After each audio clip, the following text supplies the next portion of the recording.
Hello everyone, welcome to your favourite channel Archana's Vantillu. ఇప్పుడు summer అంటేనే పచ్చళ్ళ సీజన్. సో గోంగూర పండుమిరపకాయ పచ్చడి ఎలా చేయాలో స్టెప్ బై స్టెప్ చక్కగా చూసేద్దాం.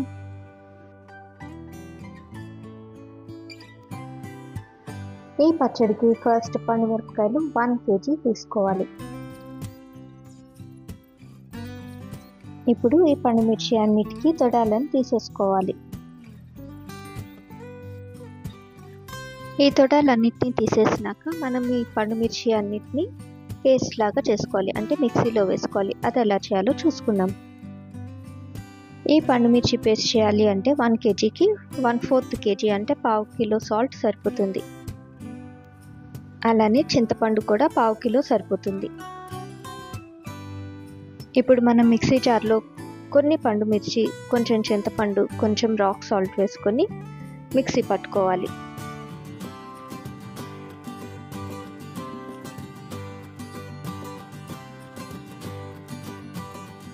పండుమిర్చి బ్లెండ్ చేసుకున్నప్పుడు పేస్ట్ లాగా అవనవసరం లేదు, కచాపచాగా వస్తే సరిపోతుంది. ఇప్పుడు మిగతా పండుమిర్చి, చింతపండు, సాల్ట్ కొంచెం కొంచెం వేసుకుంటూ మొత్తం పండుమిర్చి అయ్యేంత వరకు మనం బ్లెండ్ చేసుకోవాలి. పండుమిర్చి పేస్ట్ చేసుకున్నాక అదంతా మనం ఒక డబ్బాలోకి స్టోర్ చేసి పెట్టుకోవాలి. ఎయిర్ టైట్ కంటైనర్ అయితే బాగుంటుంది.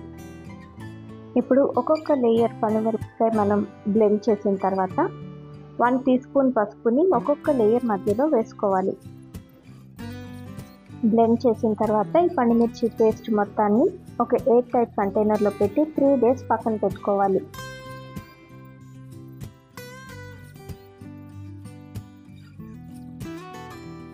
ఇప్పుడు మనం గోంగూర పండుమిరపకాయ పచ్చడి పెట్టాలనుకుంటే 1 kg పండుమిర్చికి 2 kg గోంగూర కావాలి. ఈ గోంగూర వచ్చేసి ఫామ్ నుంచి ఫ్రెష్గా వచ్చిన గోంగూర.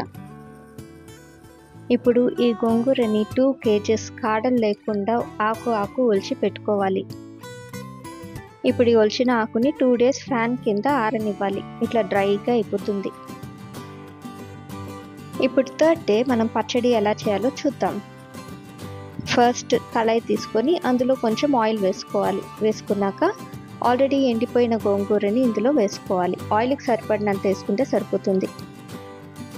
ఇప్పుడు ఈ గోంగూరని బాగా మగ్గనివ్వాలి. మగ్గిన తర్వాత గోంగూర అంతా బ్లాక్ కలర్లోకి చేంజ్ అయిపోతుంది. గోంగూరని ఆయిల్లో వేసుకున్నాక కొంచెం అటు ఇటు కలుపుతూ ఉండాలి.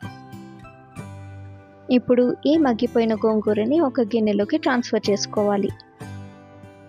గోంగూరను కూడా మనం ఫ్రై చేసేటప్పుడు ఒక్కొక్క లేయర్ మధ్యలో కొంచెం రాక్ సాల్ట్, కొంచెం పసుపు వేసుకోవాలి. ఈ గోంగూరకి 1/2 kg కన్నా తక్కువ సాల్టే సరిపోతుంది. ఇందాక ఏదైతే ప్రాసెస్ చేసామో అంటే ఆయిల్లో కొంచెం గోంగూర వేసి ఫ్రై చేసి ఒక గిన్నెలో ట్రాన్స్ఫర్ చేసుకొని సాల్ట్ అండ్ టర్మరిక్తో మనం లేయర్ వైజ్ వేసుకున్నాం.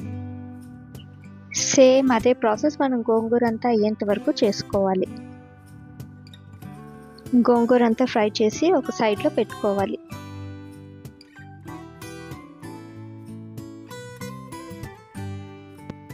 నెక్స్ట్ ఏ పచ్చడికని ఇంపార్టెంట్ ఇంగ్రీడియంట్ వెల్లుల్లిపాయలు.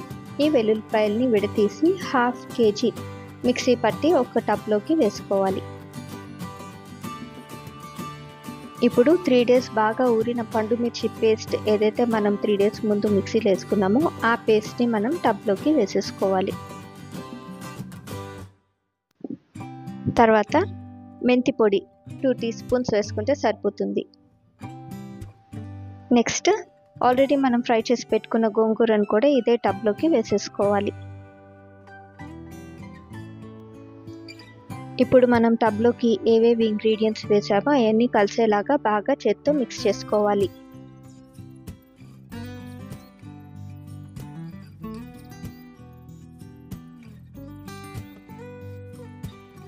ఇవన్నీ మిక్స్ చేసుకున్న తర్వాత ఈ పచ్చడిని కొంచెం కొంచెం మిక్సీలో వేసుకొని పేస్ట్ లాగా చేసి ఒక గిన్నెలోకి ట్రాన్స్ఫర్ చేసుకోవాలి.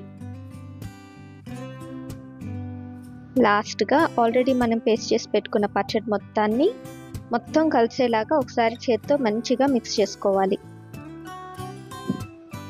ఇప్పుడు ఈ పచ్చడి మొత్తాన్ని ఒక ఎయిర్ టైట్ కంటైనర్లో వేసి ఇయర్ మొత్తం స్టోర్ చేసుకోవచ్చు.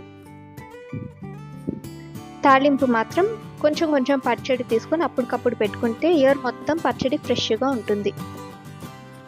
తాలింపు కోసం కళాయిలో ఆయిల్ వేసుకొని ఆవాలు, మినపప్పు, శనగపప్పు, అలానే రెడ్ చిల్లీస్ వేసి కొంచెంసేపు మిక్స్ చేయాలి. తర్వాత ఇంగువ వేసుకొని కరివేపాకు వేసుకొని ఆల్రెడీ మనం దంచి పెట్టుకున్న కొంచెం గార్లిక్ కూడా ఇందులో వేసుకోవాలి.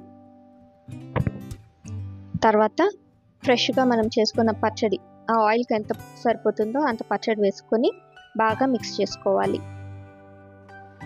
ఇప్పుడు ఈ పచ్చడిని ఒక బౌల్లోకి కానీ లేకపోతే ఒక డబ్బాలోకి కానీ ట్రాన్స్ఫర్ చేసుకొని వేడి అన్నంలో నెయ్యి వేసుకొని పచ్చడి వేసుకొని తింటే ఎంత బాగుంటుంది అంటే అంత బాగుంటుంది.